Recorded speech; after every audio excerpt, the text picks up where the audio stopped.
This time we've got the Gloster Gladiator. It seems to have been the backbone of British fighters almost until the Second World War broke out, and it was certainly in use during the Second World War for a bit. It's shocking that it's a biplane, and I seem to remember that it was the first plane in the British Air Force to have a completely covered over canopy, which just horrifies me. In the picture you might just be able to see that the chap's got the canopy pulled back. Now, why on earth you'd want to do that in what's probably Norway, freezing cold weather, I don't know. I did make this one as a kid, and actually I was quite pleased with it. It's a very aesthetically pleasing little aeroplane and a very smart model. I'm sure Airfix have upgraded it since then. The difference here is that Airfix have now made the variation with skis for what is probably Norwegian campaigns early in the war, although I haven't read the instructions yet, so I could be proved wrong. It's very nice that Airfix these days actually give you the different colour schemes and marking schemes. I do like that skull and crossbones. I might do that one. So it looks like you might get the wheels as well, but I'm going to go for the one with the skis. Let's not make the mistake I've been making before. 63 pieces in this one, that's fantastic. And I can't get the box open because I've got to get the sellotape off. Well, that's going to make boring television, isn't it? So I'll come back. Well, I've got the sellotape off at last. It was a bit of a struggle. I've managed to rip a bit of the box. Isn't the sun bright today? That's a surprise. Middle of winter and it's all been snowy and horrible. So I've damaged the box already. Never mind. And we get the bits out. Now, nicely put together. The sprue frameworks actually are fit together neatly, so nothing's getting crushed, which is very nice. And we've got the pilot that we didn't have in the Spitfire, but which we did have in the Messerschmitt. So he's going to be interesting. I've never met him before. And by the way, I still can't find the Hurricane that I bought. I'm sure I bought it. It looks like it's going to be a good model. The engine is looking very nicely constructed. And once again, the cockpit's nicely detailed. That is very nice. It's got two glass canopies, two different types. I'll have a look at the instructions to see what that's all about. And also they seem to be constructed in a way that you can even have either one open or closed. So I just don't know what to do. Shocking, isn't it? The other thing is the sun is very bright today.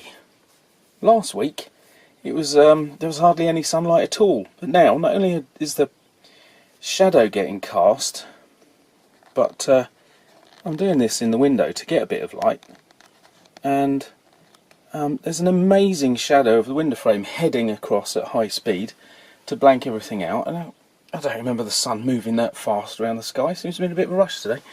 You'd think somebody in this country would have passed a law against that kind of thing, wouldn't you?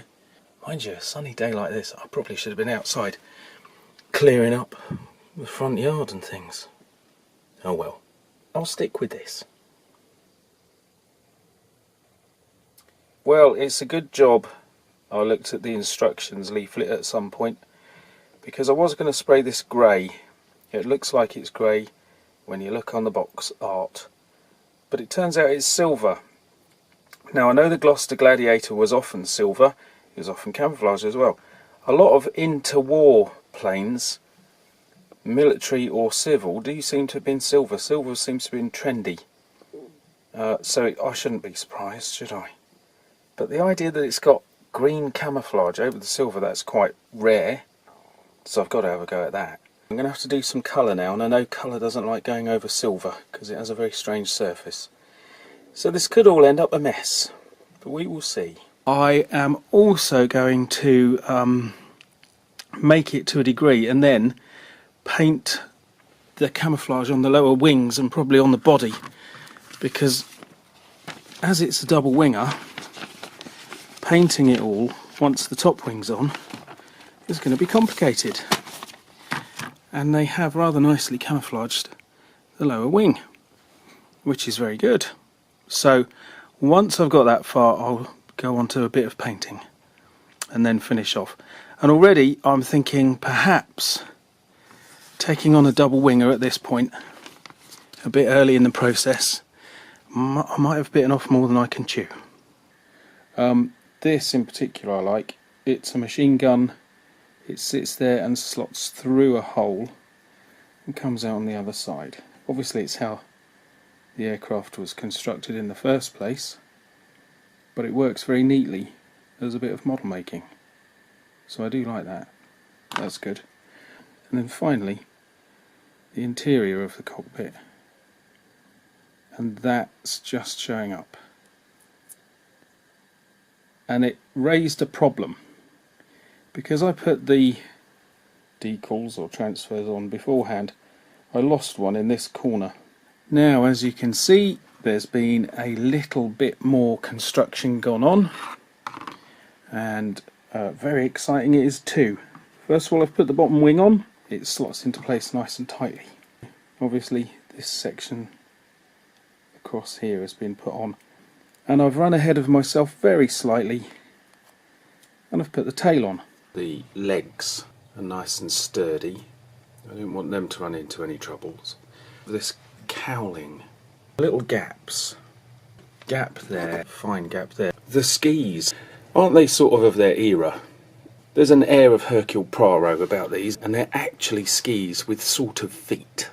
They look like they've got boots on, haven't they? And it looks quite Mickey Mouse. And with these parallel ribs, and the ribs in places on the plane, the kind of thing that the Hurricane had as well, and a few others. All of this ribbing and so on is very much interwar. It's the kind of thing you find it on everything from buildings to magazine cover design. And by the time this plane's in the air, which I think is about 38-ish, I will check that, it's already out of date. And all of this style is just going to disappear under the utilitarian thumb of the Nazis. I did notice in the instructions, I don't know how I skipped over this earlier, but just before it shows you all the camouflages and all of that in the diagrams, it shows you how to wire the wings up. I don't know if I'm up to that yet. Obviously you have to do that when the wing's on, so when the model's complete. So who knows, if I get braver in a couple of weeks' time, I might come back to it and I might just put those wires on. I've got the paint on, which is, on the whole, it's not too bad. The green is from the Messerschmitt pack that I got at the same time. And it's interesting to note that I'm actually using the same glue from the very first model, so that's got a bit of mileage in it, so good value for money. And the brush is very good, it's a good all-rounder. I have done the underside, I'm not so keen on. I went out and got the right colour paint, but it doesn't look right. In the instructions, let's have a look. The underside here, I'll do it that way round. The instructions say that it is matte steel grey, and I don't think that I mixed it up right, because it's coming out almost green grey. I don't know if it's clear, but I do think I've made a bit of an error in the way I've mixed it up. I've just noticed in the instructions, I do look at them beforehand, but not everything shows up as significant to a mind like mine. Look, here are the struts that hold the top wing up from the bottom wing. So these struts run from bottom wing to upper wing. And they've got little X's holding them together. I thought they were part of the design. But actually what you do is you glue these two sections. So this is one section, number one there. And this is the second section. You glue them in place and then cut the X's out. That's clever, but it's a challenge. Right now, I don't know if I've got a knife sharp enough. So, I'll have a go, but this could spell the end of this model altogether. Now I've got the top wing on, I've got the top wing on. I've got the cockpit canopy glass on and it's camouflaged.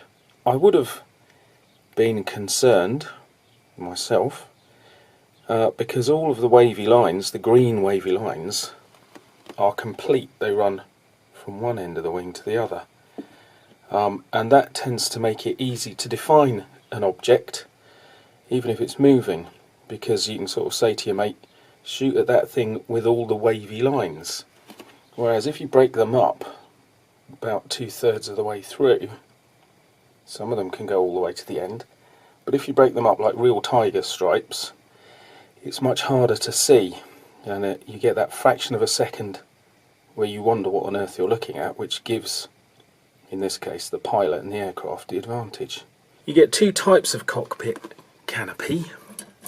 There's a tiny difference between the two. See if we can see. There's one, there's the other. One is very slightly shorter at the very front tip and a little bit more rounded. But other than that, they're pretty much the same. Accidentally, I've gone for the slightly larger one because I split the smaller one. There's a split right down the front of the canopy, which you can see there, the sun's bouncing off it. So a bit of bad craftsmanship by me. And you get two options as well, or you get another two options. That is to have the canopy closed, or in this case open. So I'm having open, I'm not putting the pilot in, and I'm having that little hatch down, which leads me to believe that subconsciously I'm aiming to make a little diorama of some pilot walking up to get in. But I don't know what finish pilots wore, so I don't know. Airfix used to do an RAF set and I think a Luftwaffe set, so I wonder if they still do them. Well, it's nearly finished, and it's looking alright. It was a good model to make. Things fitted together very well. I've got the main transfers on, as you can see, the little skull and crossbones that drew my attention. Some little tiddlers on the wing there. Some very, I'm sure, very instructive ones. And if you flip it over, there's some very interesting little ones which relate to obviously strengths and structures, I'm sure. And there are even some that are added, let's see if I can get one, to the underside of the upper wing, which is quite good, and on the tail. Oh, there's a thumbprint in the paint. I'll have to get rid of that. And I've just noticed I haven't cut out the supports there, the X-shaped supports. So there it is. As I say, it is good, it looks good, it's a very interesting aircraft. Nice, has a sturdy quality to it. And I did eventually cut, apologies for the skidding sound, cut those cross X frames out, which was a bit of a trial. Had to put a new blade in a Stanley knife. I couldn't find the scalpel that I've got.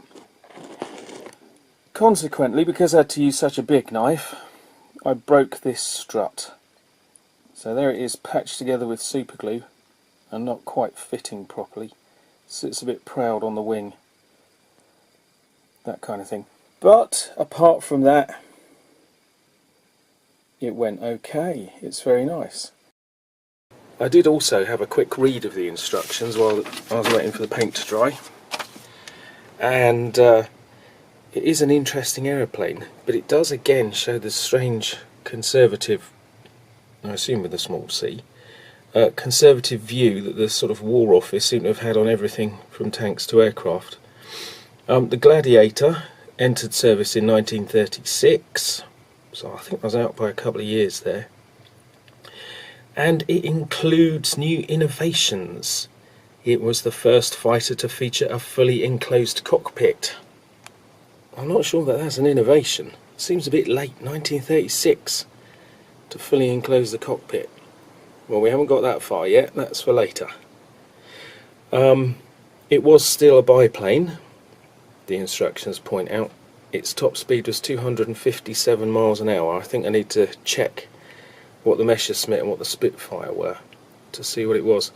It would still prove to be outclassed by the new era of monoplane fighters. So that's something worth bearing in mind. All the same, it was still in widespread service, including France, Norway and North Africa, where it wasn't up against such good aircraft, so it did okay, I'm sorry to say. But it was also used by the Finns, using ski-equipped examples against the Russians. And that was a bit of a tough war that we don't hear much about, because at that time the Russians were on the German side, which we don't hear much about either. Anyway, that's for another day, I'm sure. It says that some of the most successful RAFs, what are they called? Flying aces, flew in the Gloster Gladiator, including Roald Dahl, which I had no idea about. So there you go. Despite the fact that it's out of date, outmoded, compromised, outclassed and slow, it still did incredibly well. I've been cruel about the sort of British military thinking of the period and how behind the times this aircraft was. So it's only right that I go out and find some kind of parallel with Germany. Obviously the Messerschmitt is a parallel and it's way ahead of this one. But they were using some non-cutting edge aircraft as well, so I'll see what's out there in the shops and we'll see if we can redress the balance slightly. Just some comparisons according to these two rather fine little books, which gives basic information, nothing more really. The Gloster Gladiator first flew in 1934. At the outbreak of war, 13 fighter squadrons were equipped with the Gladiator, and by the Battle of Britain there was still one squadron which was equipped with the Gladiator. By end of 1941, they'd pretty much been relegated to non-frontline services. Its speed at the outbreak of the war, the Mark II, 257 miles an hour.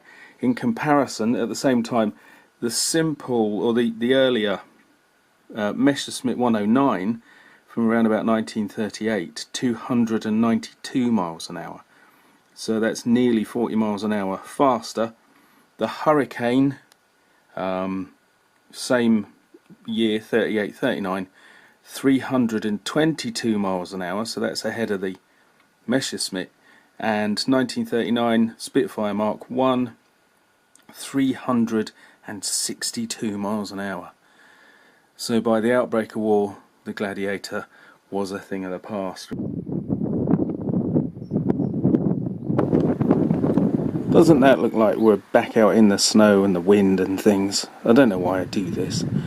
And I've noticed it looks like I made a mistake with that hatch to get into the cockpit, haven't I? Oh well. These are the learning processes, I suppose. I think we're all done now. Thanks for watching. Come back again. Bye bye. Bye bye. Who says bye bye?